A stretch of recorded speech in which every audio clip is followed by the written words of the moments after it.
आरोपी हा खुनाचा गुन्हेगार असून तो वस्तीमध्ये तलवार घेऊन धुमधाम करीत आहे असे एक गुप्त बातमीदाराबरोबर आम्हाला माहिती मिळाली. आम्ही PSI राजेश रुही टीव्ही पथकामध्ये काम करतो आणि आम्ही आमच्या पथकाला सोबत घेऊन राजू तायडे, बलजीत सिंग ठाकूर व प्रवीण असे मिळून आम्ही मिळालेल्या बातमीच्या ठिकाणी गेलो. वरिष्ठांना त्याची माहिती दिली.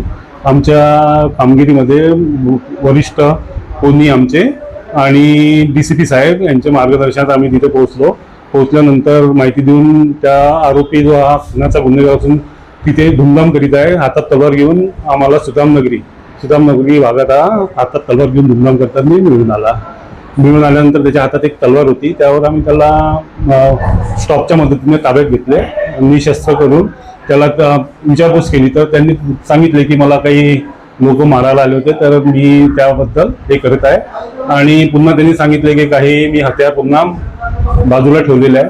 तर त्याच्या बाजूला पुन्हा आम्ही शोध घेतला असता काहीच अंतरावर 50 फूट अंतरावर त्याने एका याच्यात ओढणीमध्ये गुंडून एक तलवार, एक बेसबॉल ची बॅट आणि 3 छोटे चायना चाकू अशा 6 हत्यार त्याच्याजवळ मिळून आले आम्हाला.